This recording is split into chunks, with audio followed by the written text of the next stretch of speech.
Welcome back, ink drinkers. We are excited to share with you our book club over the Six of Crows.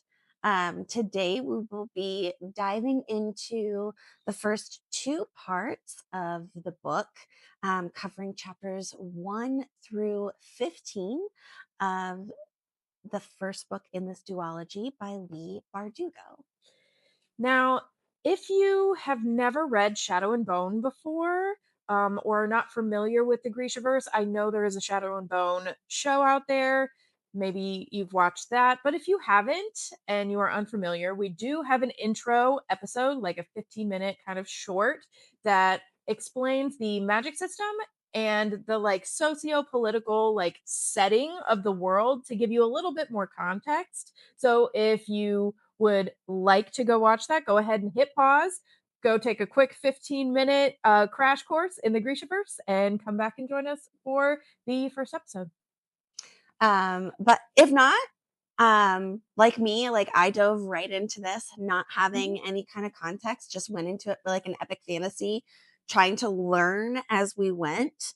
Um, and was really grateful for that little bit at the beginning of the book where it breaks down the different type of Mhm. Grishas. Mhm. I referenced that a lot when I dove into the Mhm. first part of this book.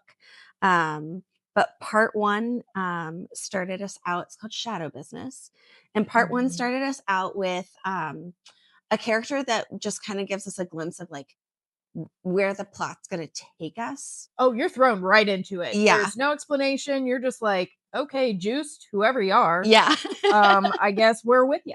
Yeah, we're with you. Mhm. We get the setting of Ketterdam, this area, and he's a guard in this high class area, and you kind of get to see a little bit of um, some of what Grishas can do, like one of the class of Grishas can do, because we see Mhm. this healer Anya, who he has like a He has a thing thing for, for, and like a little he's crush. like trying to write poetry for him, like compare her hair and her eyes Her to like eyes. different things. It's just so like heartwarming. It's this like Mhm. little, not little, obviously he's not like a little baby, but like, like young love Love. type of thing. And it's so cute. I mean, he wants to grow a mustache for her. The poor kid, he's just trying.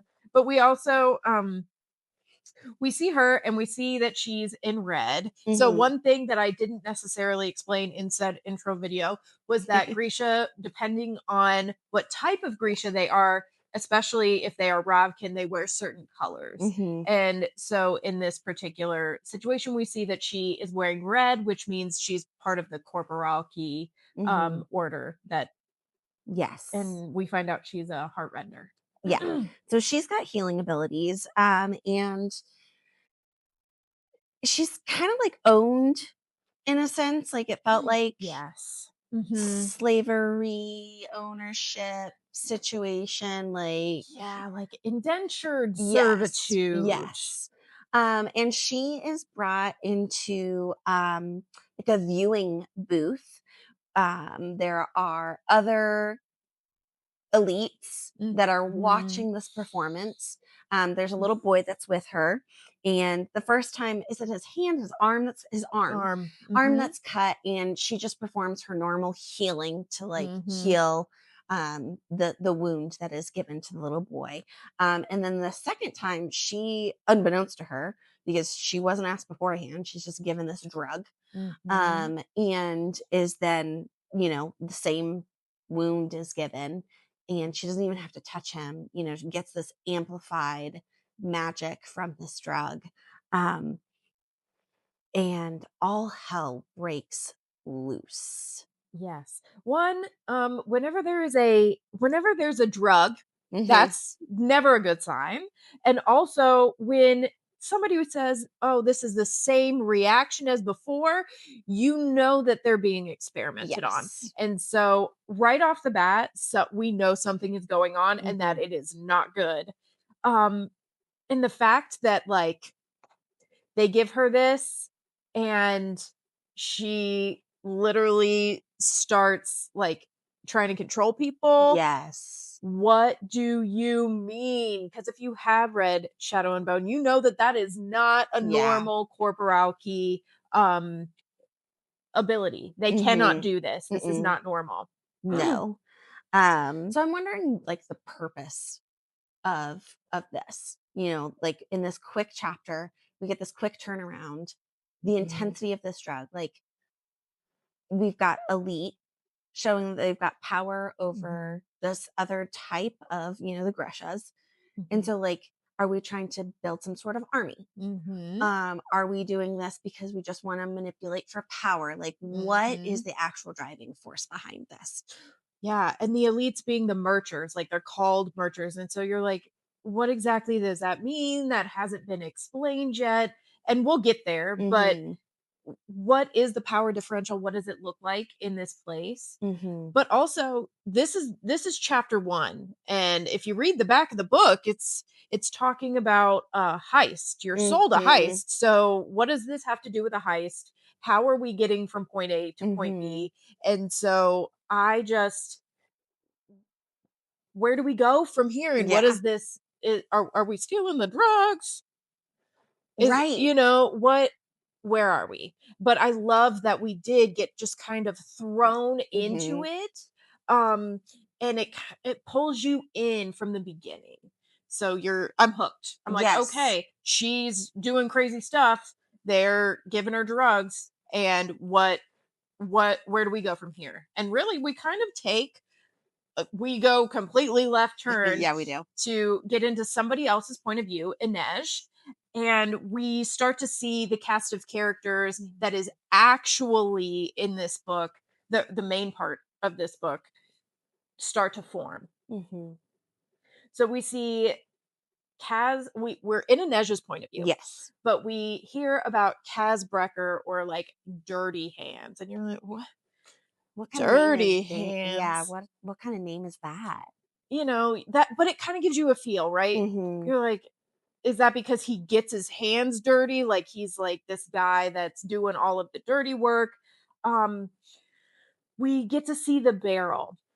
So this is not Mhm. where we started, right? We started somewhere where it's elite. There's this Mhm. fancy house. It has all of these different places. They have these magic wielders on like servants, and now we're in the barrel, and it's like the pleasure district, so Mhm. where tourists come in and there's gambling dens and pleasure houses and all of these places kind of set up to for people to enjoy but also for people to take the money from them. Mhm. But we meet Kaz, and Yes. he's introduced as very ruthless, cunning, calculating. And Mhm. so and there's like a little bit of mystery Yes, a lot. around him. I felt like a lot of mystery around him because, like, he's just got this kind of persona, you know, you can tell that he's smart and quick thinking. He's got a lot of respect from the people that are part of the Dregs crew. And that there's something in his past because they describe him with a limp and a cane and Mhm. everything. So there's a lot of intrigue behind his character too. So there's a lot that I want to peel back the layers of, for the lack of a better term, like an onion Mhm. here, right? Like I Mhm. want to peel back his layers to figure out more because, like, I'm seeing this outside, but, like, what's making that?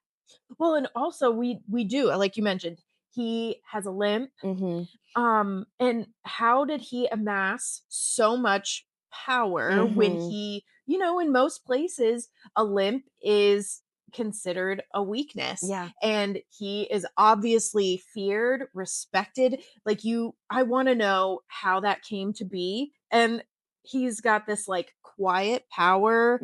It's Mhm. so interesting.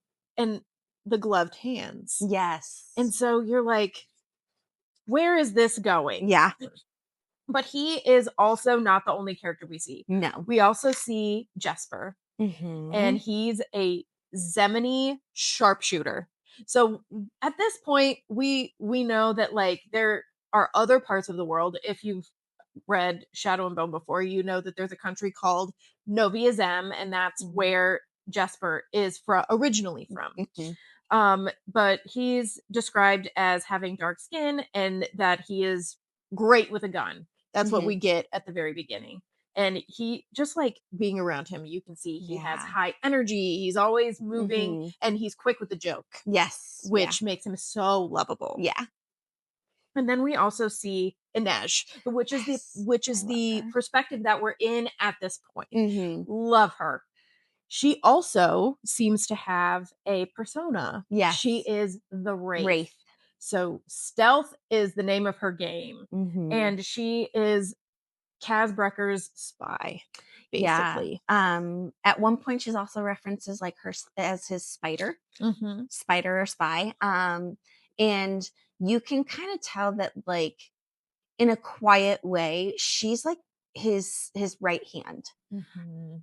Yeah. They kind of, without saying it, you can feel that they rely on each other a lot within these situations. Kaz seems to, I mean, he's definitely the leader. You get that, Oh, right? yes. And he doesn't always tell everybody everything. And you're getting some of that frustration from Inej's internal thoughts as well. Mhm. Um, because we're seeing that there is a dispute between two gangs here. Mhm. What was the other gang's name? The The Black Tips. Black Tips. Thank you.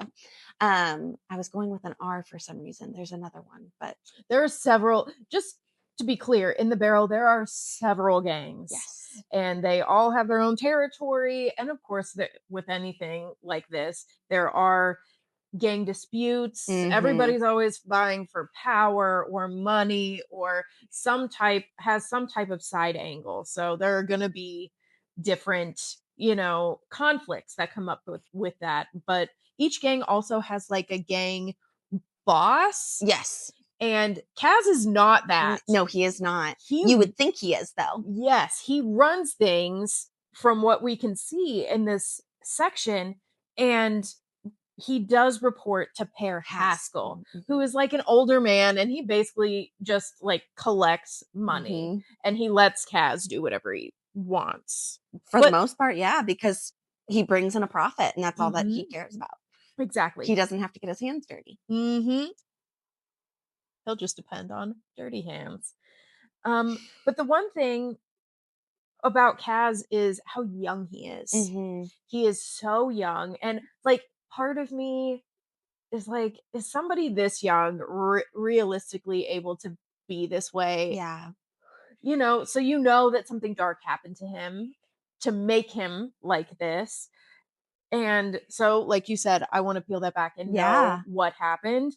But at the same time, I'm like, I feel like he can't really be 16, But he is. but he is, and he is making a name for himself. He is. Um, And how mhm, calculated he is in this scene over this, like, territory mhm, dispute, because Kaz created the Fifth Harbor, which is what they're disputing over. The other gang stole a shipment from that harbor of Jorda, mhm. which is a drug. And It seems he Jorda seems like kind of like tobacco yes. is what it seems like. So Yeah. it's not like a Hard hard drug. drug, Yeah. but it does seem to be used in maybe like a tobacco type of sense. And it brings them enough profit that it is Yes. a big enough issue between these two gangs for this dispute. So we see just how much of, like, a critical thinker, like sharp thinker, that Cass is in this Yes. situation, because he's outsmarted this other gang by overpaying the guards in this alleyway, and, like, overstepping, like, what this other gang thought they had, like, over their heads. Yes, he's like 10 steps ahead. Mhm. But you also see how much trust he has in Inej. And you also see Inej's frustration with him that he did not tell her anything beforehand Yes. and he just trusted her to figure everything out. Mhm. Like she's watching things from above because that's what she does, Yep. right? She's on the roofs. She's going roof to roof to try to Mhm. monitor things. And she's like, "Wait a second, why isn't he reacting this way? What's going on? There should be guards. Why aren't things going the way that I think that they should?" And she's like, "Oh crap, I have to be here. He Mhm. thinks I'm going to be here." And starts running and makes it just in Just the in nick time. of time. Mhm. And that shows how good she is. Mhm. And it shows that he trusts her that much and has that much faith in her that she didn't need the direction. Mhm. Although, if I'm Inej, I'd be pissed I'd be too, honestly, pissed. because if you had given me even just a little bit of Mhm. information, I could have ensured that this was taken care of instead of make just barely making it. Yeah. And we also see how ruthless he is because he Yes. knew that somebody had betrayed them within the dregs, Mhm. um, and lets them die. Mm. Or at least leaves them for Leaves dead. them for dead, I should say. I'm going to assume that, I mean, he does recommend that they get to a healer and everything like that, but Mhm. at the same time, he's just like, You know what? "You That's the lost my breaks. trust." That's Yeah. how the cookie crumbles. You decided to go against us for Mhm. some quick cash, and that was the wrong play. You bet on the wrong horse. And that truly shows how he is always ahead Mhm. and how ruthless he is, because that was a faithful soldier for a long time, Mhm. and then just like that, he's like, "Nope, you betrayed me. We're done." Yeah. Cutting ties so quickly. Mhm. But that seems to be, I think, not only does that show Kaz's character, but it also shows the culture of the barrel. You Mhm. loyalties If your loyalty shifts, you better be ready for a harsh and swift Yeah. reaction. And Big Ball thought he had it. Bollinger thought he had it, Mhm. and he didn't. Mm-mm. He sure didn't. So once this little gang dispute is all, Handled with a pretty handled bow. with a pretty bow and everything, you see everybody kind of go their separate ways. Jasper is gonna go, gamble. And Naj's got a follow up thing that she's got to do for Kaz. Mhm. Um, and Kaz himself ends up getting kidnapped. Yeah. What? And we're like, how? Wait a second. This doesn't seem in character for him.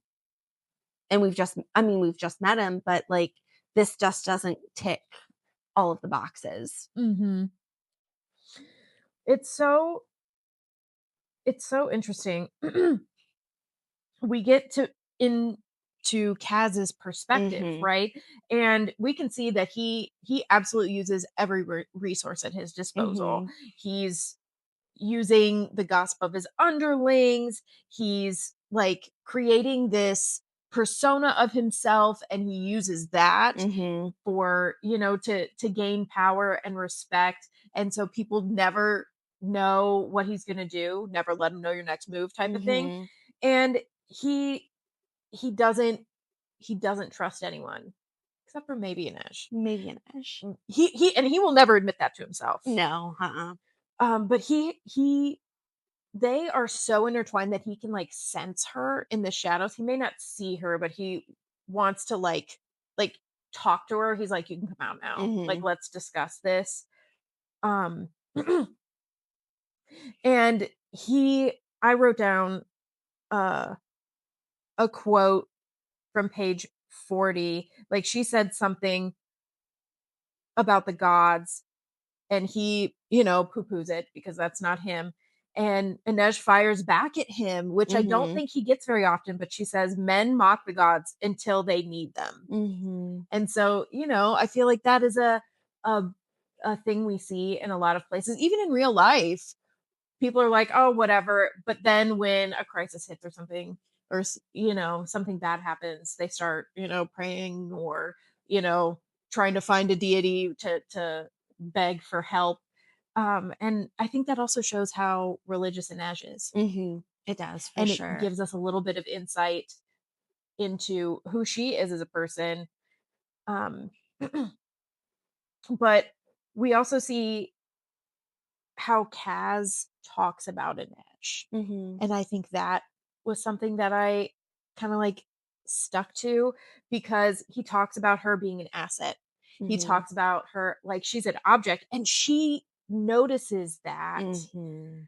and that, like, really hurt me for Oh, her, yeah, that and she's an she gets investment. hurt by it, yes. Mhm. Oh, when that happened, when she heard him say that, like, ooh, Mhm. yeah. Oh, that broke me for them.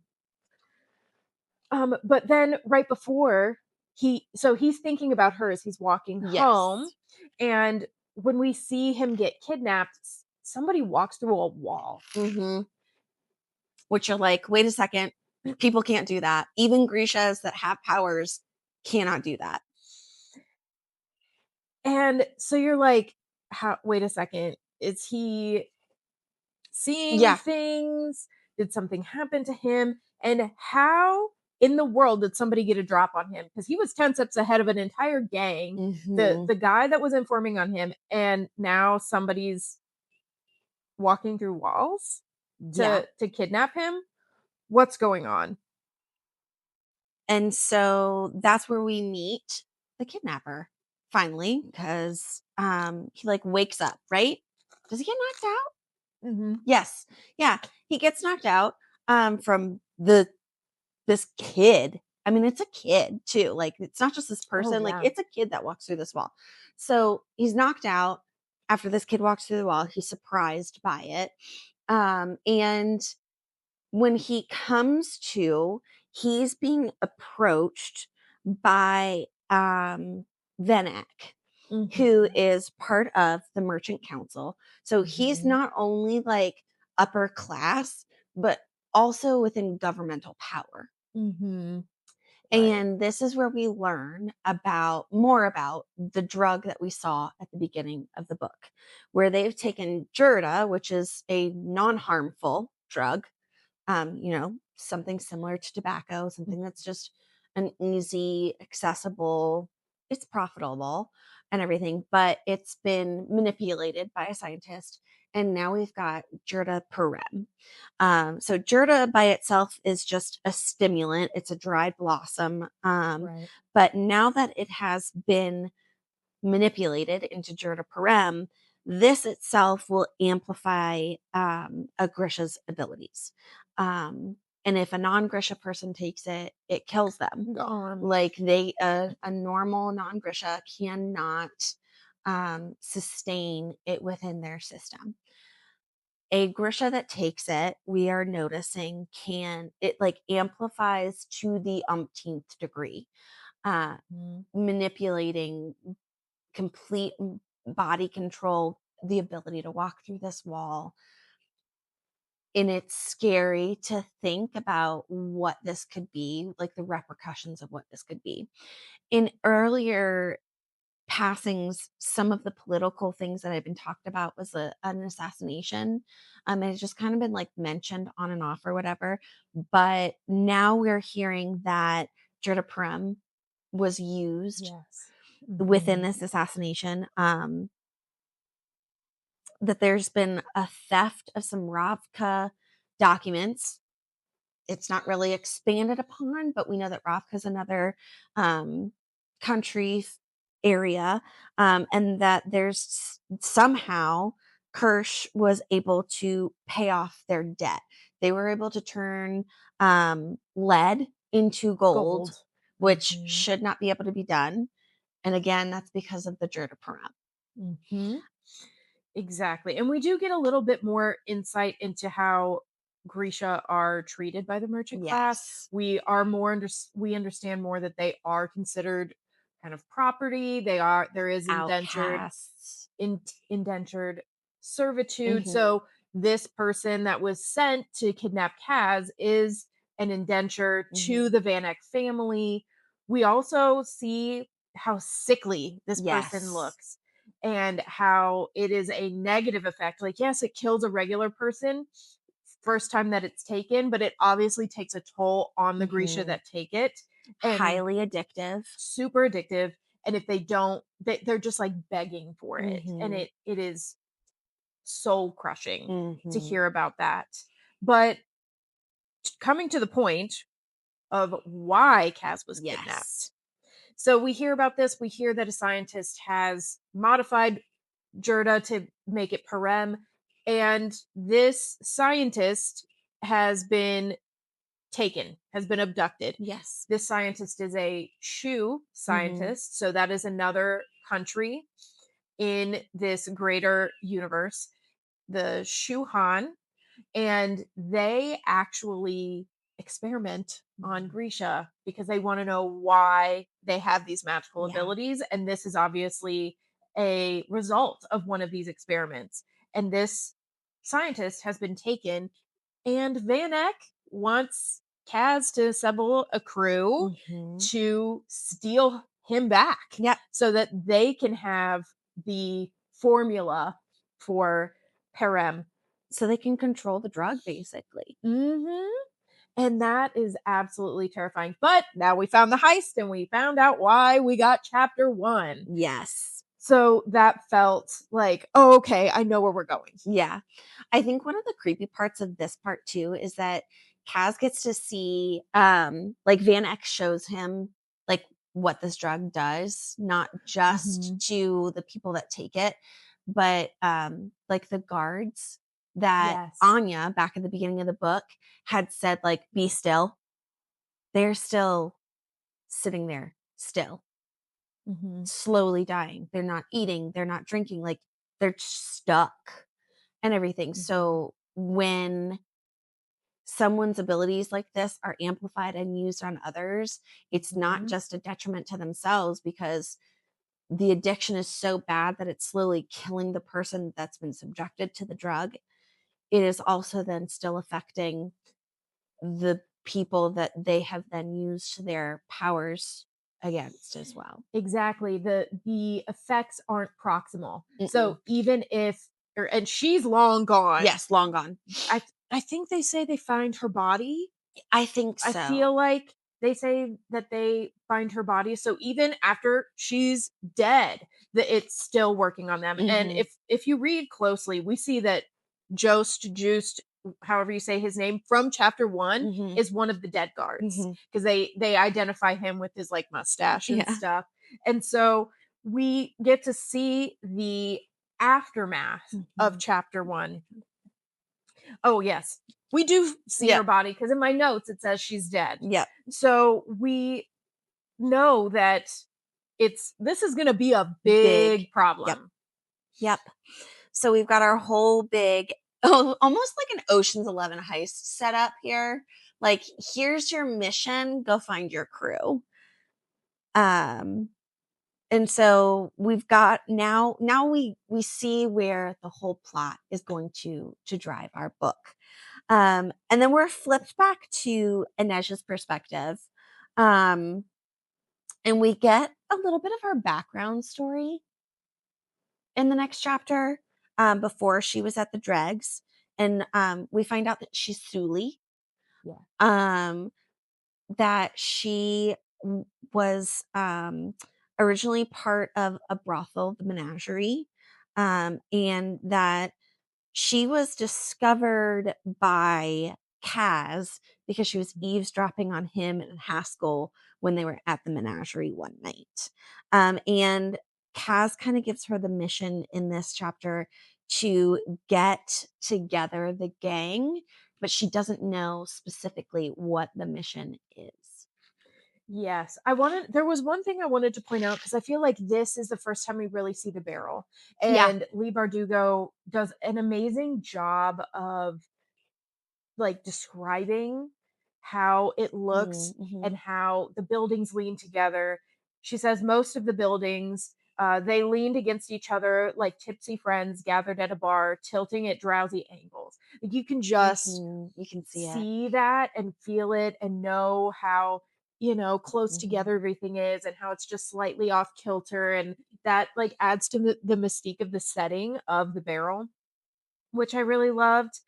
And then we also kind of start to see, before we get her background, her and Jesper's like Oh, yeah. relationship. She enters the Crow Club, and somebody approaches her to Mm-hmm. like, or like grabs her, and Jesper immediately like gets up to try to defend her, but she like looks at him and he backs off because Yeah. she can handle herself. She's smart, she's quick, and Mhm. she takes that person down a peg before they can do anything. So that adds to people not wanting to mess with her, Mhm. not just because she's part of the dregs or she's close to Kaz, but because she strikes first and strikes hard. Yeah.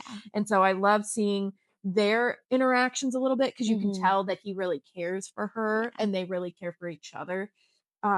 As well as we do get to see mention again of the fact that he's a gambler. She Yes. walks up to him and is like, "Save some money," and he's like, Yeah. "Nah, I'm Nah. gonna be here. I'm gonna be here all night," you Yeah, know? he's thrill seeking constantly. Like Mhm. he's always looking for some sort of motion and action. Yes, and then we get to, the fact her backstory that you were Mhm. mentioning and that we find out she is Suli and that Mhm. they seem to be a nomadic people, Yes.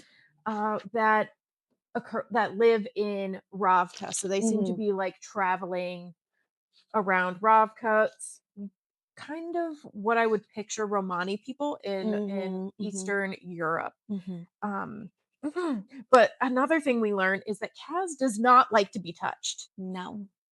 Do not touch him. He will, like, freeze. That is not a thing that you do. And we see him kind of, talk to his boss Yeah. out of formality. It just Mhm. seems like he goes in and is like, "Yeah, things are happening. I'm gonna go do this," and he's pretty much running the entire club on his own. So Yeah. he doesn't need anything. It's more formal. Yes, it is. It's just kind of like a check-in, like, and Haskell even seems to very much like accept it that way too. Oh yeah. To me, he seems like a tired old man that just like wants to hang out and he already paid his dues type of thing Mhm. and he's going to let the young buck go out and do the footwork and bring him back the kill basically. Mhm. But I love that we are in um Inej's perspective because we get to see her inner turmoil Mhm. between being part of the dregs Yeah. and we see that she's chosen by Kaz. He comes back and he Yeah. pays her indenture to the menagerie and he sh brings her into the gang, Mhm. and she does all of these bad things, but or what might consider bad things, Yeah. but she's also super religious, and how Mhm. she's trying to balance that in Mhm. that she needs to gather these secrets or steal things or hurt people, but also she wants to please her saints, and Mhm. how do you do that? She feels very much like kind of like a compass that can't find its direction at this Mhm. point in the Yes. story. Like she's just trying to figure out which path is really hers and why she's following whatever path she is on. Exactly, and I love how that, like, adds to her complexity. Mhm. You could write a spy and it's just, a spy that this is just who they are, and they Mhm. don't have any qualms about it, it's just their job.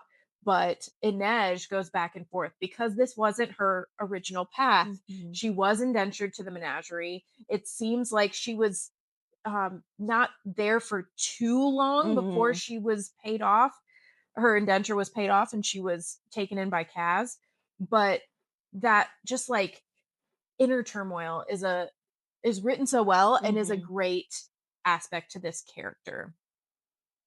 But even we see her thinking about Kaz, and even she doesn't know what's true Mhm. about him. Yeah. No He's matter still a mystery to her. no matter how close she is or how much he trusts her, doesn't trust her, I guess. He She's still like, I don't know where he came from. I don't Mhm. know what's true and what's not true. But we do see him take off his gloves and his shirt Mhm. in front of her. Just in front of her. Just her. He never takes it off in front of Mm-mm. anybody else. And so there has to be some, Yeah, there's whether something you're getting a hint. You're getting a hint of something. There's a different level of connection, a different level of trust. It's almost like he's pushing himself and willing to break down a barrier, but he's not there yet. Mhm.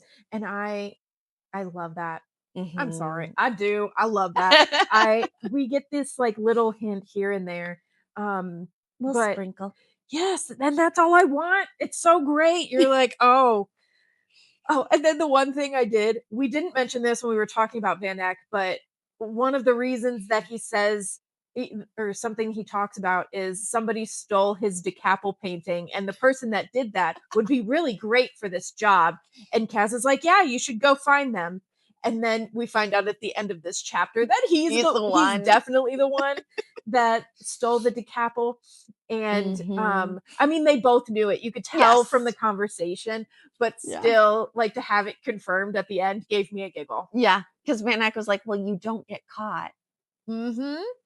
And honestly, I would be doing the same thing. I would be Mhm. like, "Oh, this person was really good at what they were doing if I needed somebody to go get a high Right? security, person, Yeah. because obviously, if you're gonna steal a scientist that has this much power, you're gonna put him under, like, Fort Knox." Yeah. Well, and I don't think we mentioned he's at the Ice Palace. I don't think did we know that? Yeah, because they said it, I have it written down from in here that he's over at the ice court waiting Oh, trial. okay, yes. So, Yeah, and the ice court, from the very little that we've understood, is, like, impenetrable. Like, that's all mhm. we've gotten so far. Like, it is a feat to get in there, which is why Van Eck is coming for Kaz and his crew because, like, you don't get caught. Like, this is, like, a near impossible thing to do, so Mhm. I'm asking you to do it for, they haggled for 30,000,000 Kruger. That's a lot of money. Well, and I'm wondering how much I always that's the thing. In fantasy books, I always want, like, a converter. Yeah. Like, can we please get a converter of dollars to Kruger or something so that I know exactly how much money this is? But from the way it's described, Mhm. it's a lot of money. It's a lot of money, yeah. Um, so we're getting together this crew. We've got Jesper, we got Wylan, we've got Inej, and then we meet Nina. I love Nina. Um, she is she is such an interesting character. Mhm. So, one of my favorite things about Nina, I feel like a lot and one of my favorite things about this book and the way that Leigh Bardugo has written it is everybody is so different. Nina Yes. is described as, like, tall with a bigger frame. She's mid-sized. She is confident. Mhm. She is, like, everything I wanna be, I'm telling you. Like, Yeah. she is so confident and just, like, this big personality. And we get an idea of we get a little bit more insight into Grisha Yes. because she is She is a one. Grisha. Mhm. Kaz goes to find her at the White Rose where Yes. she works, which is another pleasure house, Mhm. but she does a different kind of Yes, service. she She does. uses her Grisha abilities. She is a heart render, and Mhm. but she has, like, training in general Mhm. corporalky methods, Mhm. and she can help with people's emotions. So Yeah, she alters moods. when we see her, he goes in, or a merchant Mhm. comes out and seems to be happy or lulled, Yeah. and she has spent some time, like, almost soothing him. Yeah. Um, so she obviously has these abilities to beyond the normal heart render. She Mhm. does emotions, and that's the service she provides. Yes. Yes. Which we also see her in red silks, which I did mention Mhm. earlier, but she says it's so itchy because they're fake, Fake. which I Yep. thought was funny. So it was like another costume, even though she has it, and she talked about how she misses actual Ravkin Yeah. Kepta, which also kind of, like, breaks my heart a little bit. Yeah. And she mentions also that, like, she is like, Ketterdam is not her home, Mhm. and that she very much wants to get back to home. Yes. Um, And the reason why Kaz is coming to her is because she has knowledge of the ice court. And Yes. that's why he's recruiting her, like, pulling her into this team, because she's got knowledge of this ice court and, mentions of another person that they need for the Yes. crew, Mhm. um, Matthias. Matthias, I said it Mhm. right the first time. They need to get Matthias. Mhm. We don't really have any mention of Matthias yet. Right. We just know that this is a person that she desperately wants to rescue. Yes. And there's definitely a backstory that we're going to be getting from At some point. at some point from their relationship, how they know each other, why he needs to be rescued, and Mhm. how they know what they know about the ice court. Mhm. So they're trying to get pulled into this mission by Kaz here. And we learn a little bit about the Grisha community in Kerch. Like another Yeah. reason that Kaz was there, not only to recruit her, but he kind of asks her what she's heard. Mhm. We understand now that there is a Grisha community on Kerch, and Yeah. they are very close knit. And we find out that the rumors of Parem, like they've there's rumblings, but nothing's Mhm. been substantiated. And so she's like, "Yeah, I've kind of heard something, but it sounds really crazy." And he's like, Yeah. "No, actually, that's a thing." I've seen it. Mhm. And so now she's like perked up because, and we see that, like you said, she wants to go home. She actually is very Mhm. patriotic and Yes, loves very. Ravka. And when she hears that he's seen this, she's like, "Wait a second. This could hurt my people this This much. this could hurt my people. This could wipe out Mhm. the Grisha. I need to."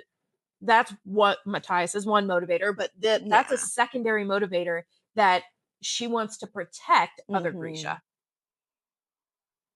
So she jumps right into soldier mode, and she's like, this scientist needs to be eliminated. Like Mhm. we can't Mhm. allow him to to continue. Yeah. This could really hurt us."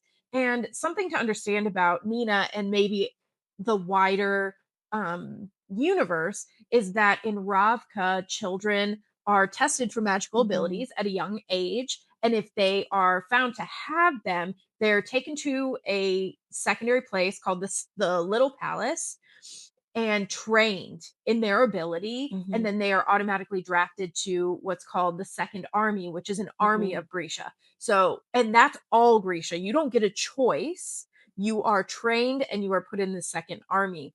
And that's why she automatically flips into soldier mode, because that's what she Mhm. was trained Mhm. like from a young age. So she's like, I definitely need to be there. But also when he tells her it's the ice court, she laughs. She's like, "Oh, it's impossible. You'll never get in there. You'll never get in there. It is so impossible." And then he brings up Matthias and he's Mhm. like, "But we have an We insider. Yep. He has inside knowledge." Now, the ice court is Mhm. in Fierda Mhm. and Matthias is Fierden. So that's why we're like, he knows Mhm.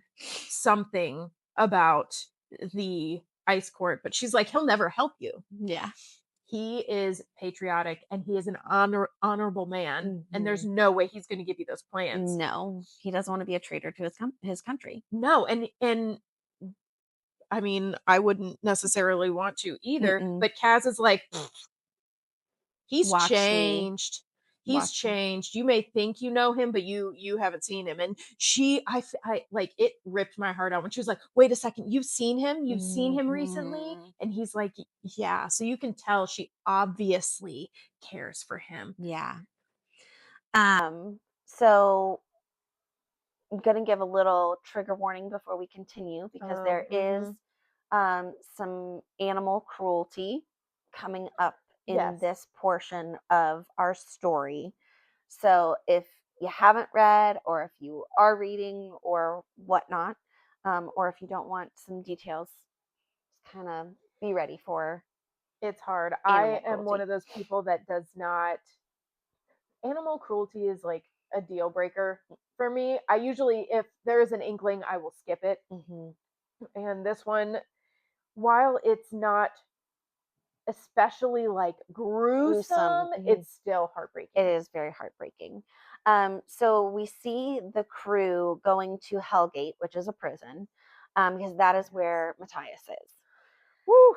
Yeah, and they have to venture into the old part of the prison where the worst of the worst are kept. So like you're like, okay, What did he do? what did Matthias do to be in this portion of the And prison? this prison has like an Alcatraz feel to Yeah, it. it's like Like on it's an on an island. island. You have to take a boat. Mhm. And you see, this is all from Nina's perspective. Yes. And they're in a boat, but they're dressed in costumes, which Mhm. is explained in the earlier parts. A lot of people, especially when they're like in the barrel, will wear these costumes of like six, I think it's like six different characters that are in like a play, um to kind of have anonymity, Mhm. because of course, like, who wants to be seen going into a brothel? Like, that's not Mhm. always the best strategy for your reputation. Yeah. And so you can already tell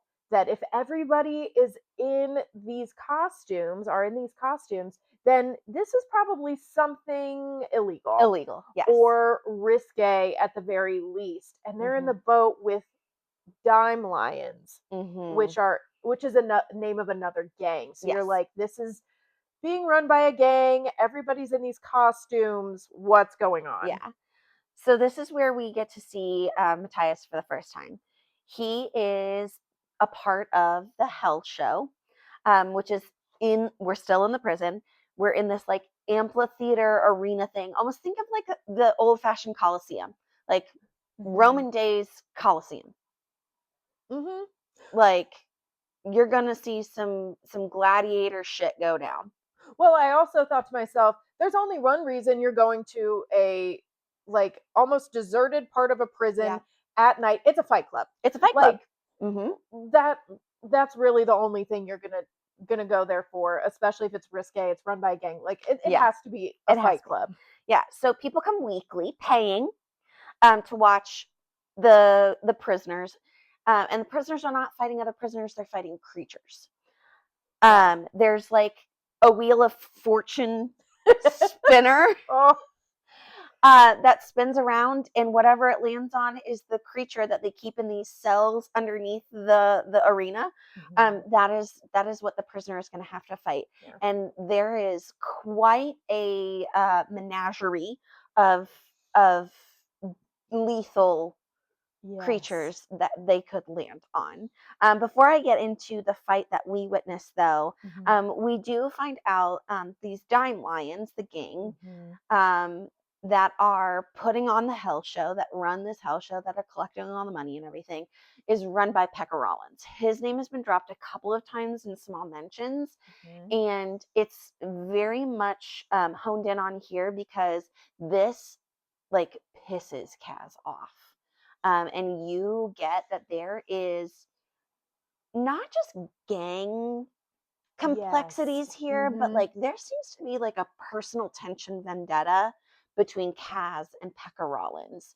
And Mhm. we don't have, I mean, we're not given any other details, but you can see like just like an inner turmoil when he finds this out Mhm. that there's an issue here and that there's going to be something coming on within the storyline that we're going to be getting more of this development. Yeah, we've seen, I think, in like an earlier chapter, him either seeing Pekka entering his club or something, Yeah, and like the his body language changes, and you can tell like there is something that has gone down, and he is personally mhm trying to get one over on Pekka Rollins. mhm And the thing is, going in to break out one of the top fighters is another way to stick it to Pekka, yes it is. because if that fighter is gone, then he doesn't have, somebody bringing in bets. Yeah. So he's Mhm. upset that there's dime lions, but he also is like, oh, good. This is just one other way to get back at him. Yeah. So we see Matthias and the Mm, wheel of creatures. Doom. Yeah. And Nina's heart drops in this moment. And I love that we're getting Nina's perspective for this.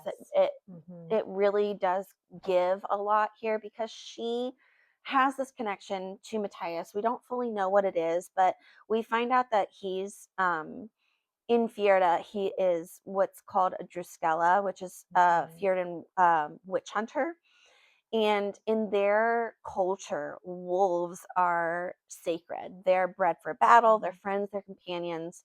Yes. Um, Almost like dire wolves from like the Game of Thrones world and everything. Hmm. Like they're a sacred animal. And Hmm. when his wheel of Comes up. things spins and lands, his fight is with wolves. And watching him fight the wolves is Mm, so heart wrenching yeah. because he doesn't want to hurt them, but he Hmm. also doesn't want their deaths to be dragged out. And like, Yeah. he does end up killing them, and Hmm. he like says a prayer, and you can just, the way he's described, you can see how much it takes out of him. Yes. And you just, oh my gosh, can you imagine having to fight your own pet? Hmm. I mean, he doesn't have a personal relationship with these particular wolves, but to know that they are bred to fight alongside them in Hmm. battle, that they, grow up together, that they're companions, all of that, and then having to murder one to Yeah. save your life, that is just It's cruel. and it's It is so heartbreaking to see. cruel. It's heartbreaking to see. It really, really is. One other thing you mentioned, he's a Druskella and that Hmm. he's a witch hunter. The Fjerdans believe that Grisha are witches, Hmm. they're unnatural, and therefore they shouldn't exist. Yes. And so the Druskella go out and try to find Grisha. Grisha and put them on trial, for their perceived crimes, which is basically the crime of existing. Yes. So just a little background on what those might be, but we also, the Druskella, they're soldiers, so they're trained at Hmm. the ice court. Yes. Um, we are also seeing in this, as we're wrapping up part one of the book, Nina's got some severe guilt about Matthias in this whole situation Yes. because not only is he fighting these wolves as that she's the reason he's there. And so now I'm sitting here questioning, like, wait a second. He's in prison because of you, but you want to rescue him. What happened? Hmm. Like, what? And you can tell from her guilt that she truly cares about him. Yes. And we talked about how she really wants to go home. But Hmm. the reason she's there She on stayed. perch is because he is still in prison and she's been working to try to get him out. She Hmm. won't leave until he's released. Hmm. And so we can tell that she really, truly cares for him. But then we're like, okay, you're in. How Hmm. the heck are you getting him out? And Hmm. we see Kaz dressed as a soldier, or a guard, I believe. A guard. And they go into his So, cell. Now, another rarer ability of the Corporalki is the ability to be what is called a tailor. hmm. And they can change the way that you look, your eye color, your hair color, your bone structure. They, as in this situation, they can, change one person to look into another, or make them sick enough so Yes. that they appear sick and you can't really tell who's who. Yeah. So Kaz is like, "Oh, we're just going to replace this guy we brought Muzzin. with Helvar and with Matthias, and take Matthias with us." And she's like, "But they don't look alike." And he's like, well, that's your job. That's why we brought you." Yeah. Copy his injuries and make him look like he has firepox. And she's like, "One, I don't know what firepox really looks like. Nope. And two, I wasn't really trained as a tailor. Like, I'm not really great at this." And he's like, "Well, get to it. We don't have a lot of time." Yeah. Sure don't. And Matthias is like really knocked out in this point too. So like Mm-hmm. they can't really move him. So she's tailoring him, this other guy, to look like Matthias, but then they also have to wake Matthias up so that they can get back out of the prison. Because he's a big dude, and it's Big like, dude. I don't think we can carry him. Kaz has a limp, and I don't think he has his cane at this point. There's Nina, the big guy that's with them, is staying behind. Because you So got to replace a big guy with a big guy. exactly. And so when they go to wake up Matthias, Nina's kind of the one that's able to like finally break through like his like Mhm. consciousness, and he ends up like realizing it's her. That it's not a dream, because you can tell Yes. at the beginning he's like, Nina, like, yeah, he thinks he's dreaming of her, And then and he then gets he so lunges. pissed off and starts strangling her, and that's how we That's the end of part part one. one, which you're like, oh, so she's in love with him, but he wants to kill her. We got a true enemies to lovers situation here. Woo! How is that working? So we're at the end of part one. We've really been focused on understanding Ketterdam, its political, gang situation, its inner workings. We see that we have like the elite merchers and then the barrel, and obviously our crows seem to be mostly barrel dwellers. But really, I feel like we're getting into how ruthless Kaz is Mm-hmm. for being the leader and the planner. We get Mm-hmm. the setup of like what this mission is, but we still have no idea how they're going to accomplish it. We have heard several times at this point how impossible it is, but we also get the stakes Mm-hmm. of like, this could really hurt all of the Grisha. This could start political between like wars between the countries. There's a huge like prize or potentially downfall. Mm-hmm. And we get a lot of insight into this makeup of our characters. We've met Mm-hmm. Jasper, Kaz, Inej, Nina, Matthias, and we've seen a little tiny bit of Wylan. Not a lot of him yet, but this is, our six that's making up the crew for the heist that is coming our way. And another thing I really love about the makeup of this crew, is that they're pretty much all from different places. Yes. So we truly get a wider view of the world in Mm-hmm. this book, whereas in Shadow and Bone, it's mostly just Rob. It takes place in Ravka, so it's mostly just Ravkins. We actually get to see how the different people have come together Mm-hmm. and how their different cultures and stuff, which I think is really cool. So then we move into part two, and the first chapter we get is Matthias. And I'm gonna be honest with you, I love Matthias. You may not love him right now. I love Matthias.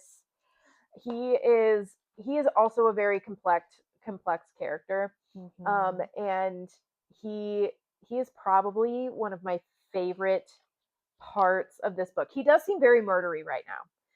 He very grumpy sunshine. He is the grumpy to Nina's sunshine, but Uh-huh. he obviously Nina did something to him, but you can also see that when we see him kind of dreaming, that he cared about Mm-hmm. her, right? Yeah. He's like, oh, like, Nina, here she is in my dream again, and then he's like, oh, wait a second, you know what I Yes. mean? Yeah. I wrote down that he has a heart full of vengeance. That there was a Mhm. small quote in there that like stuck with me, that really felt pivotal to his character in this moment. Yes, but we also see that he feels deeply for all living things. Like, he feels Mm-hmm. bad for the desert lizard. He's super compassionate, and that's like such a juxtaposition to how he talks about Nina Mm-hmm. and the Grisha, and like Yeah. how his culture like deeply ingrained in him that Yes. these people are unnatural and they're wrong and all of this, but Mm-hmm. he really cares about nature and all living beings and things like that. So those are like warring Yeah, inside and him. I also think that because of some of like, and we don't have all of the backstory, right? But you Right. can see his conflict about Nina and the Grisha, right? Mm-hmm. Because Nina is a Grisha, but he's got a soft spot for her at the same time. He's got this ingrained that she's an unnatural, shouldn't be, she's, wrong, warped, and Mm-hmm. whatnot. but he's also got a better understanding of her as an individual.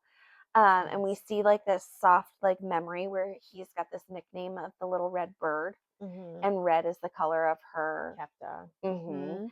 And so, like, you can really see just in this, like, small mental moment of, like, the internal war that he's really going through with himself. Exactly. And I think he is an interesting case study, and we see it here of how things may not always be things Mhm. that you were taught growing up, or you believe, may not always be true. Yeah. But we also see how everybody has their own motive Yes. to be on this mission. Nina's could be getting Matthias out, or it Mhm. could be to save other Grisha from this Mhm. potential drug. Um, and we're a little like Kaz, we assume is money. Yes.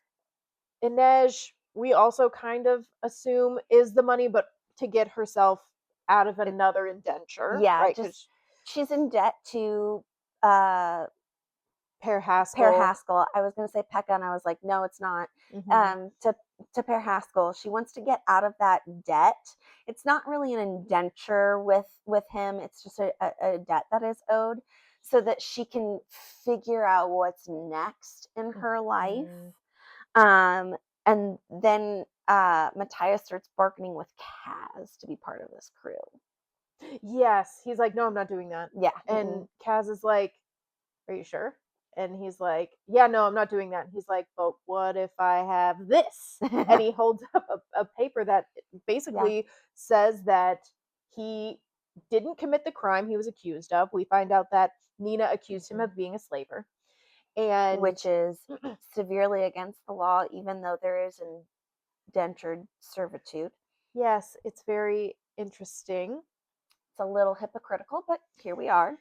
And he's like, you'd be able to go home. It says that she lied, and Hmm. so you did not commit this, and you could take this, and you could go be a Druskella again. Yes. And so then he's like, oh, Yeah, he could have mm, his full honor back and be able to wear his uniform again and be mhm, accepted back into his country with no blemish. which is really what he wants. He Hmm. really wants to go home and be part of the Druskella again, and Hmm. he like kind of dreams of it. And then we also get Wylan, right? And Hmm. we get the reveal of they start talking about another demolition expert, Yeah. and they're like, why don't we pick him? And he's like, oh, because we're not Yeah, Kaz. Kaz is like, yeah, because Wyland's better at it. And they're all arguing with him, like, They're like, no, no. the other guy has more experience. He's done it longer. Like, why would you pick this guy off the streets? He's only been part of the dregs for like not even 6 months. What's going on here? Hmm. And we find out he's Van Eck's son. So he's really leverage. He is leverage. And so that, like, honestly, that makes me feel a little bad for Wylan. Like, Hmm. everybody is literally saying you're not the best at your job, but Kaz is like, well, we need something so that Van Eck will Not double cross us. yes. So now we have our six crows, right? Yep. Kind of their like Mhm. titles. So like Kaz is like our leader. Yep. Okay. Inej is the thief of secrets. Mhm. Jasper's the sharpshooter. Mhm. Wyland's the demolitions expert slash leverage. Mhm. Nina is the heartrender, and then Matthias is our inside man. Yes. So we have our crew We've at got our crew. the beginning of section 2. And then we get Jesper's POV, which I love Jesper. I love Jasper. He's such a jovial spirit. He's quick with a joke. He is so like just upbeat all the time. And that man is in constant motion. He doesn't stop. He does not He is stop. the Energizer Bunny. He really is. He's constantly moving, but he's also observing. Like, he Mhm. doesn't often miss things, Mm-mm. which I think is another like important part to his character. Yes. So we're in his perspective, and we're listening to Matthias describe the ice court. And then it really hits how impenetrable this place like is and Yeah. how difficult this job is going to be.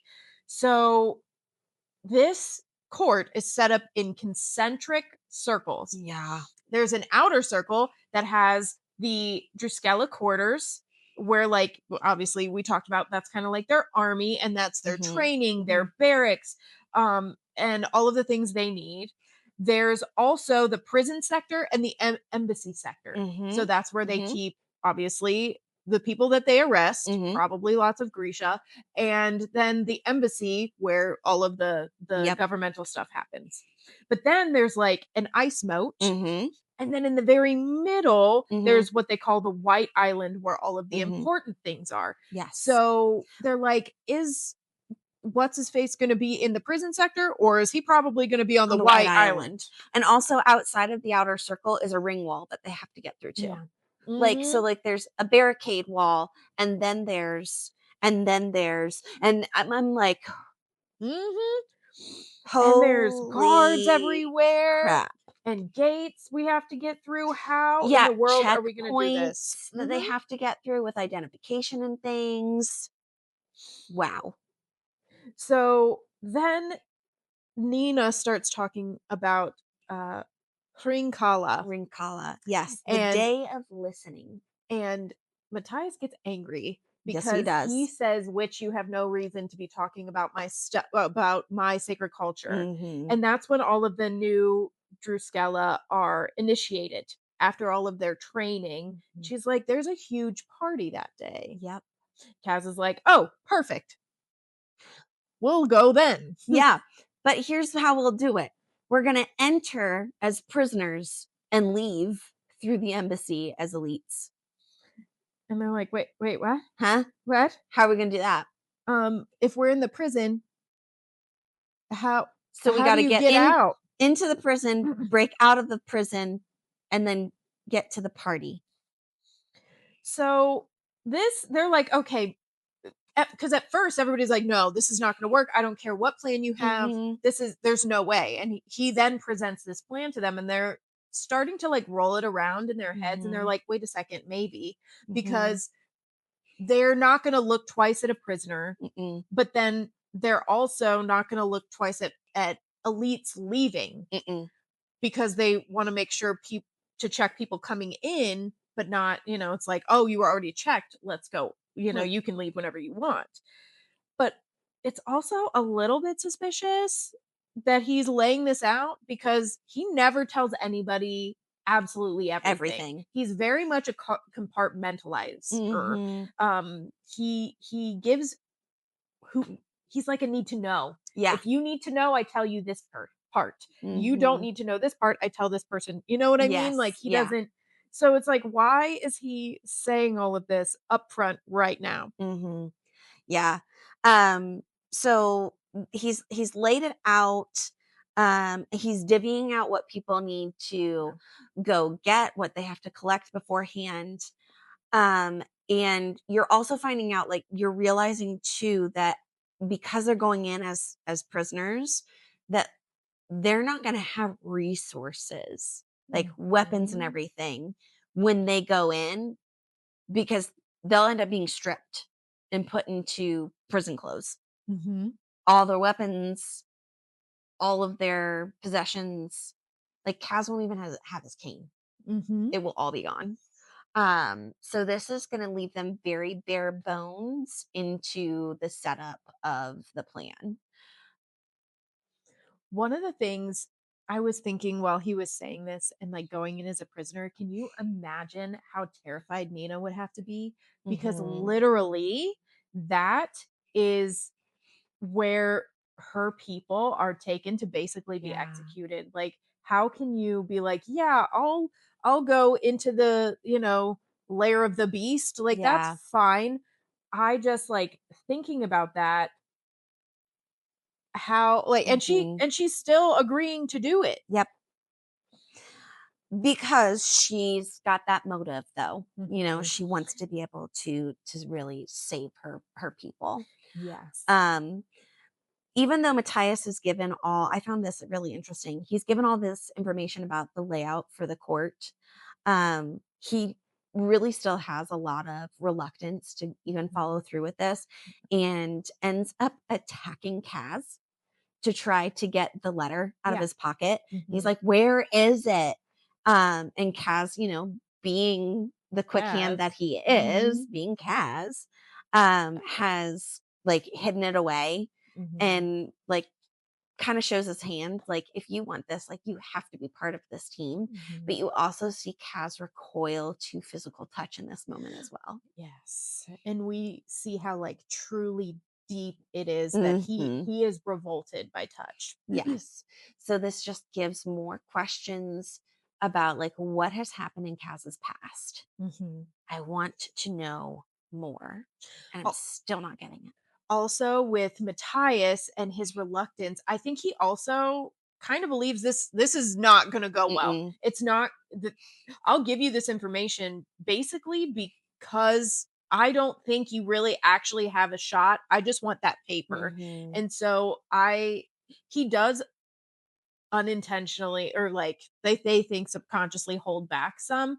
But I think he truly is like, yeah, sure, I'll give you some of this, but like you aren't going to succeed. Mhm. You can try this, but we're actually smarter than you. Yeah. But we get back into Kaz's perspective, and he kind of just like sends everybody Yep. off, and he's like, "Oh, by the way, we're traveling tomorrow."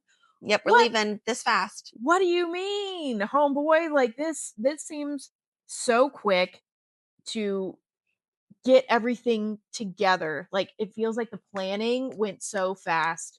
Mhm. And can everybody acquire the things they need to acquire? Yeah. But I also, you're talking about how Matthias attacks him. I loved seeing Kaz fight with his cane. So I Yes. may be crippled. I may have, Yep. he says himself, Mhm. I may have this injury or this disability, but that does not, he uses the Yep. underestimation To as his a advantage. tool, Mhm. and then he uses his cane, like hearing how he took the crow's head of his cane and just smacked him with it, Mhm. like that was so cool to see him take down this like the biggest guy in the room, Yeah. and he just like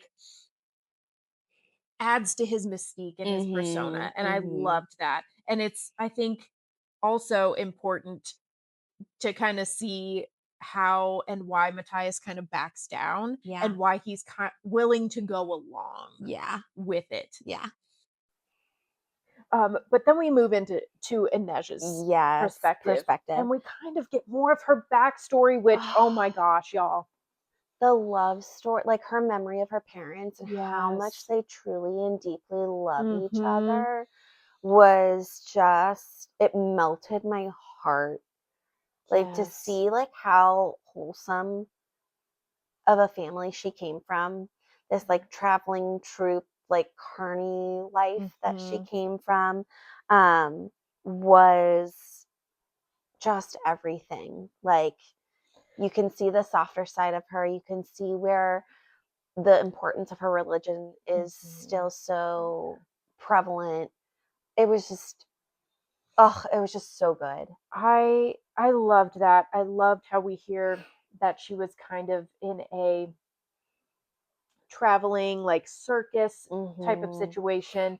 She did tightrope and Mhm. things like that. The lessons that her dad taught her, she describes her family. Yeah. And when you're listening to this, you're like, how the hell did she get to Kirch Yeah. and in a place like the menagerie? And then you Mhm. hear that she's abducted. She wasn't Mhm. even supposed to be home that or in the wagon that day. She should have been Mhm. up, and they just come and find her and take Yeah. her. And her Oh, parents may not even know what happened to her, that no. she's still alive. And it's just so heart-wrenching because she was so wholesome and so innocent, and then she was thrown into this situation. She's Mhm. taken to the menagerie. She's Yes. degraded down to a stereotype Yes. and being sold Yeah. into slavery, and Mhm. hearing just Tanta Helene. Oh. Oh. Yeah, because she's reminiscing about her past as she's walking past the menagerie and she Mhm. runs into Tanta Helene. And we hear her being called the Little Lynx. That was, her Mhm. name when she was there. And how that still freezes her. Yes. Like, that still gives her that moment of, like, terror, trauma, weakness. Mm. And it's like it's gut-wrenching. It's so real though. It's so Mhm. well written. And like, I love how you hear her thoughts after that encounter, and she's like, I've come so far, or I Yeah. thought I I had had come come so so far. far. But just the sight of her and Mhm. her speaking to me, I froze. And I all of a sudden I wasn't the Wraith anymore. Yeah. I was just the Suli Lynx. And Mhm. like, it's just so real, and it Mhm. reminds you how young she is. Yes. She is only what, 16 years old as Mhm. well, and she's already had so many traumatic things. And we Mhm. also from her hear a little bit about how the menagerie works, Mhm. and that each different ethnicity within Yeah. the menagerie, they're known as the House of Exotics, Yep. and each ethnicity has an animal that's attached to them with like a particular costume. And Color. exactly, and we see that like the Suli Lynx is actually more like a fortune teller, Mhm. and maybe not used for other not great purposes. Yeah. um but we kind of see that each one has a costume, and how Tanta Helene is perfectly fine with Mhm. buying these children Mhm. that the slave trade brings in. Yep. And she personally seems fucking terrifying. I don't like her. She Nope. gives me the ick. Yep. And then we're at all of a sudden a boat explodes. Yes, this encounter has Inej running late for the rendezvous at the boat where Yes. the for for Feralind, Mm-hmm. sorry, my words were not working, where they're supposed to be, leaving the harbor for their To heist. start their journey. And when she gets to the dock, the boat explodes, and we're jumped from the boat exploding into Jesper's perspective.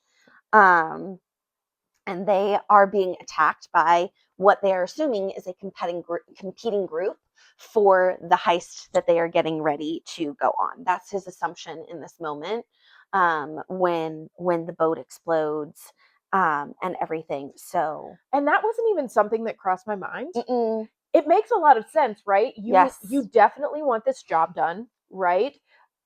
And why not try to increase your probability of mm-hmm, getting what you want by hiring many different crews? yeah, However, then you're also taking each of those crews, you're taking a piece of their thought process and planning, because they're trying to get each other yep. out of the way. So Or wondering, do I need a backup plan in case somebody's trying to come after us and get us out of the way? exactly. So the boat explodes, and one of the things I like about being in Jesper's perspective is he is calm during this Mm-hmm, firefight. mm-hmm, He gets his guns out. This is the most yeah, focused we see him, is when he is shooting and trying to mm-hmm, like find the best angle or the best vantage point. He is going to hone in and make sure people are safe, but he is still him and yeah, still jovial and like yeah, excited. He's the one that is trusted with Wyland's safety. yes. We see them together a A lot, lot. and I love their I love interactions. their banter back It and is forth. hilarious. It is so entertaining. But we also see that he is not so happy that he wasn't fully informed about the plan. Mm-mm, mm-mm. Um, this is that moment too where, yeah, where they're together, Mm-hmm. just before we get into like Kaz not informing them, and Wyland's doing something, and Jasper's up there, being the sharpshooter, Mm-hmm. and Wyland's like, "Hey, I need you to cover your eyes," and he's like bickering with him, like, "Why? I'm trying to like help everybody out." He's like, "Cover your eyes," Mm-hmm. because he puts off a flash bomb. He didn't want Mm-hmm. to blind Jasper. Exactly. He's not saying that for no reason. He's Yeah, like, but I need my eyes to shoot. yeah, Another thing we see from Jesper's vantage point is Nina cutting Matthias's hands free, yes, and how she trusts him to not just kill her yeah, in that moment. She cuts his bindings and gives him a weapon yep. when it's just the two of them. Yeah, Jesper's at a vantage point where he can see them, Mm-hmm. but she's trusting that he's not going to stab her in the back. Yeah. And so that we see, and I'm just like, that was a bold move, girl. You are very confident. Mhm. But like we were talking about, I think Jesper and Wyland make a really great team. Like seeing them Yeah. work together. And then we're like, where the heck is Inej? Yep. I'm so Mhm. concerned. Mhm. Oh, and we also find out because, like you had said, like Kaz doesn't let everybody in on the plan, Yeah. right? And Jesper's upset. I wrote this down. It says Jesper could never tell how much of what Kaz got away with was smarts and planning and how much was dumb luck. Because he's never Mm-hmm. been told every little piece of Mm-hmm. everything. Kaz created the ship that blew up, it was a decoy. Mm-hmm. Kaz had another ship, the real one, and it had the supplies on it, and they had to get that one really because Kaz knew there was Something a might happen. possibility. Yeah. But yeah, where is Inej? Well, Oh. poor Inej has Mm-hmm. been cornered not by one but two gangs. The Black Tips and the Razor Gulls are Mm-hmm. in this together right now, and she is seriously injured. Yes, somebody like gets her in the gut or in the side, Yeah. and she is doing absolutely everything she can to try to even the odds so that everybody Uman, survives. Uman is his Uman, I name. think. O Oh, O M E mm-hmm. N. Uman. But like listening to her try to push herself to climb and like Mhm. hearing her dad's Yep. voice like telling her to climb while she's injured, and she like gets to the top and just like flops like this is where I'm gonna die basically. It's so heart-wrenching. You're Mm. like, "Oh my god, no. Yeah. One, you can't die this early in this book. Nope. You can't. Nope. Somebody's got to come for you." Yes. Um, and like it feels like everybody's partially injured, like something's happening to everybody. We're so early in the book. Like we're a Mhm. quarter of the way through here almost. And everybody's already in dire situations. And thank God because Kaz comes to rescue her, gets her, and she is still, remember earlier she was called an asset and easily replaceable. We had Mhm. mentioned that. Even in her like I'm dying delirium, she's still so pissed off at him that she's trying to get him to apologize to her because it's all she wants before they set sail. She deserves it. She does. She But then we see Kaz pick her up A and run hot with her, run. and I'm like, how is he doing this with his leg and no cane? Because Mm, obviously he has to have her in his arms, so he's not using his cane. cane. Mhm. So we know he has to be in pain. Yeah. We know that they're on the top of like boxes, All crates, these whatever, crates. and he has to get her to this boat. She is actively bleeding out, and it's just like how is this going to work? Hmm. I wrote down whether Kaz wants to admit it or not. You can tell he is very attached to Inej. Oh, yeah. And this is solidified even more by his actions in the next couple of scenes Mhm. because of how he is hovering over Inej Well, at the even when he gets on the boat, Jesper's like, "Here, I'll take her." And he's like, "No, no. move. Where's Nina?" Yep. Like he doesn't, even He though won't his leg is probably killing killing him him. and Jesper is he's there and he can help. He's like, "Nope, I'm taking care of it." Yes. You know? Yes, because like he is ready, willing, like he is getting her the help that he needs.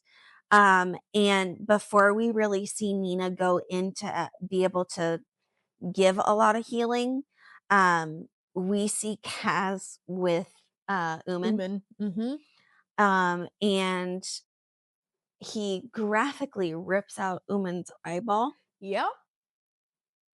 and like coerces him into telling him how everything ended up going down, saying like Mhm. I won't kill you if you give me this information. Mhm. Um and I mean still kills the man. Like Yes. And what I think is funny is Wyland's reaction. It's very yes. obvious that he hasn't been in the barrel, or at the very least hasn't been with Kaz very long, Mhm. because he was that disturbed by Uman being thrown overboard. Yeah. And pretty much everybody else expected it. Yeah. And Kaz even says, the person that would be telling me to be merciful is it like unconscious Yep. right now, so Yep. you don't even have that Nope. advantage. You're basically screwed. But we find out that Pekka Mhm. Rollins is the person that Hired. hired these gang members to go after this crew to try to get them out of the way. So now there's even more stakes because Pekka Rollins has a crew that is also going to attempt this heist. Mhm. And he is the bane of Kaz's Yes. existence. To quote Cass himself, he says about Pekka Rollins, the man who had already taken everything from him. So he is enraged even more that this is the man um, that has hired this crew to try to take them out before they even got started.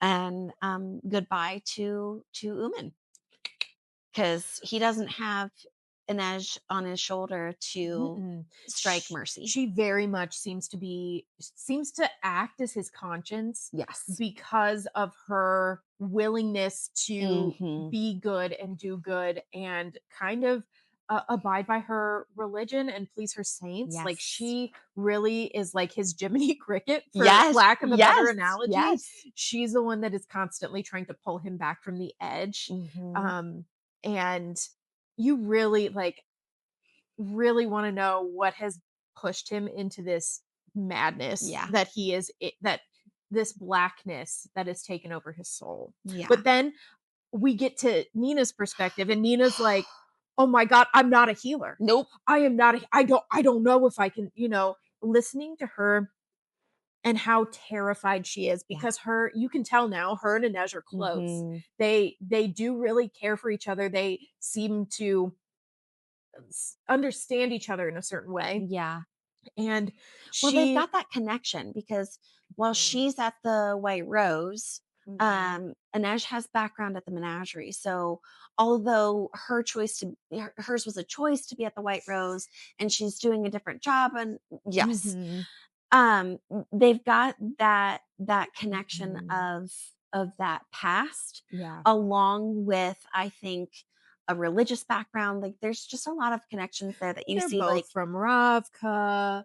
They may be of different cultures, but they're both from Ravka. They have this understanding of one another, but mhm. you're listening to Nina as she's trying to she admits she never finished her training. Yes, Civil She's War started, and so that Mhm. stinted the training that she was supposed to have. Mhm, and she's constantly second guessing herself. Mhm. She's like, "I don't know. I don't know if I Yeah. can feel this correctly. I don't know if I can find all of the little Mhm. veins and things to close them up to make sure she's not bleeding." Like, Internally, yep. it's so then we get a little bit more of Nina's background, and she Yeah. talks about her missions and that Mhm. she had gone out with, um, a character that's actually a big part of the original trilogy, Zoya, Mhm. and that was the person that trained her, and she was being trained to be a spy, and we find out how she was captured. Mhm. I found this really interesting too is that, we find out that she has a gift for languages, Yes, I love that that. she, like, quickly can pick up and has a lot of knowledge of different languages. Mhm. So she, was upset with Zoya over a small argument that they had, and she went walking out of their area, and she was told, like, "Don't go so far," Yeah. by Zoya, and she stumbles into the Fjorden camp, and is captured by them in that moment, and this is, like, Matthias's group of witch hunters. And mind you, this is on the Wandering Isle. We don't know much about the Wandering Mm-mm. Isle. We know that the Kalish people live there. It seems to be modeled after Ireland, but this is not Ravka and it's not Fjerda. So Mm-mm. they're both in not on home turf, Yes. right? So the Fjerdans had to go there for a certain reason. The Ravkins also had to go there for a certain reason. Mhm. And so how do you disguise that? Yeah. And she tries to disguise herself as a Kalish girl. Yeah, she does. But she gives herself away accidentally, gets captured and put on a boat. It's very much a slave ship, like feel. Well, and we see Jarl Broom for the first time through Mm. Nina's eyes, and he is truly terrifying from her perspective. He is Yes. literally the monster. He is literally the monster that Grisha's fear that they Yeah. have nightmares about, Yes. which when we see him from Matthias's point of view, he, like, worships Worships. him. Mhm. So, it's so interesting how these 2 different perspectives can show, like, Mhm. how a person is perceived in different ways by Yeah. different people. Yeah. Um, so we find out that, we see Nina and Matthias together here, as she's watching over, Inej, uh, and they're having this conversation. Like, she's had this flashback. You know that this is part of her journey. And Matthias is like, "Well, you put me in Hellgate." Mhm. They're kind of trying to, like, it's almost like mend a conflict, like Mhm. have these words that just haven't been spoken between the two of them. And her response back was like, "A mistake. I saved it, like, this is a mistake. I made a mistake. Mm. Like, I'm trying to fix this. I made a mistake." Yeah. And Matthias said back to her, "But I saved your life and you accused me of being a slaver." Mhm. So there's a lot of, it seems like, understanding and, like, forgiveness that needs to be Yes. happening between the two of them. And then the most, like, heart-wrenching part at the end of this particular chapter, I wrote this down because, like, it just killed me. Mhm. He said to her, "I loved your laugh, Nina, and your fierce warrior's heart. I might have loved you too." Like, Mhm. so what happened between the two of them Yes. here, like, has really put a huge wrench between them and their relationship. Well, and you can tell that they truly cared for each other, and, like, we need to get this backstory, and I assume we will, Mhm. at some point. One thing I had written down was, a quote, "Matthias had to kill all the decent parts of him to become a Mm. Driscolla." Mhm. So, another instance where we see that he's caring and compassionate and Mhm. that he can understand all of these things, but in order to become part of this order, he had to try to kill all those parts of him, the good Mhm. parts, the loving parts, the caring parts, and that is just it's so heartbreaking for me. Yeah. Yeah. So at the end of part 2 here, this last chapter is Matthias. Poor guy's seasick as all get out. Woof. And one of the things that really just sticks out to me here is that, like, his prejudice, his, like, what's been taught to him about the Grisha is so strong. Part of their society versus forming his own understanding. Like, he is really battling that Yeah. within all of this. Mhm. Well, and he thinks to bring her coffee. Yeah. Like, that's instinctual, like, it Yes. comes to him like, "Oh, I could bring her some coffee," and then Hmm. he, like, talks himself out of it. Yeah. He's like, "Wait a second, no, I shouldn't do that," Mm-mm. and that hurt because, like, obviously, with that being the instinctual move, he still cares about her, Hmm. and that's not who he is as a person, is to hate people, Mm-mm. and so I don't it, like, that just, really gets down to the core of his character, I think, Hmm. but we also see that he truly does not think this is going to work. No. He holds back. They're going over the plan again. They're going over everything. They want to know specific amounts of guards and what different protocols mean and things of that nature. And he kind of holds back a little bit. And Cass calls him out on it. Yeah. He's like, "You're doing this," and he's like, "Yeah, I guess." So he starts like kind of giving in a little bit. Hmm. But what is crazy is Hmm. that the almost the entire plan was banking on Inesh and Yes. her ability to climb, and she's Yeah. injured bad. Unconscious. And so this whole thing is at risk now, and Hmm. having her climb after this major injury, what if she can't? Yeah. That's, you're going to have to find a workaround, but it doesn't sound like they have one. They're really hoping that what Nina has done to help heal Inej will be enough, and that she will heal fast enough in order to Mhm. still fulfill her portion of the heist. Mhm.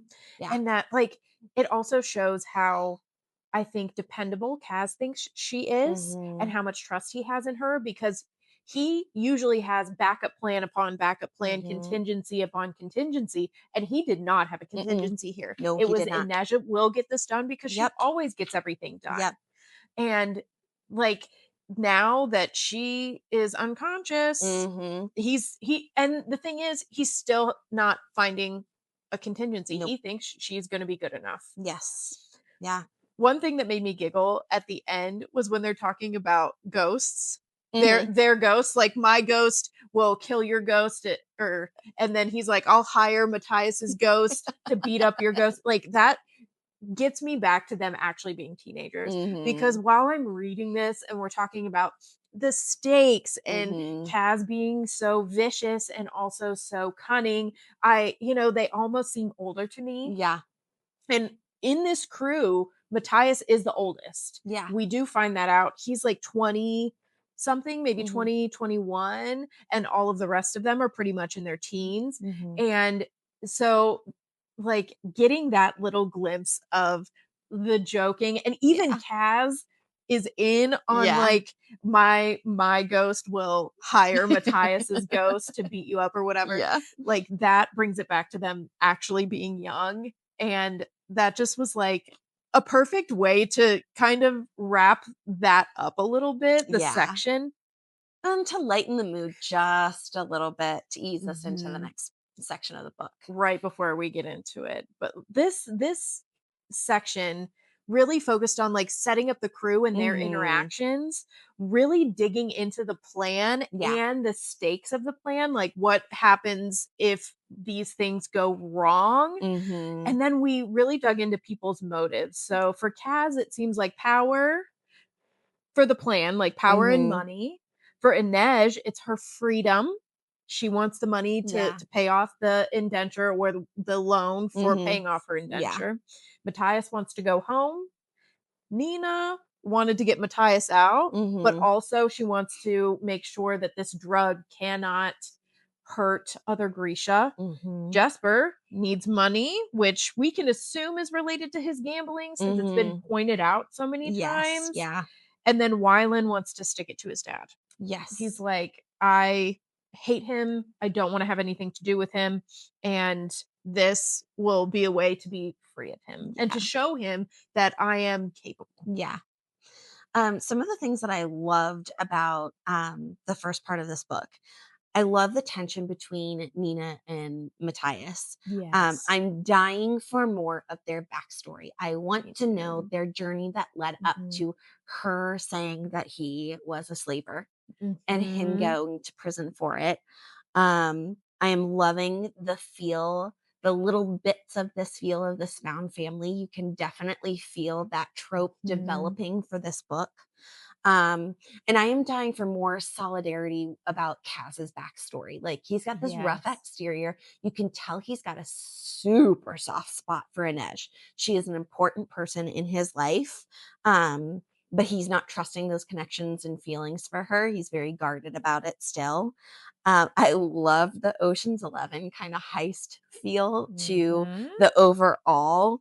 And there's a lot of different themes that I am really appreciating in here, like the prejudices that we've Mhm. seen, the class system, the resilience of all the different Yes. characters.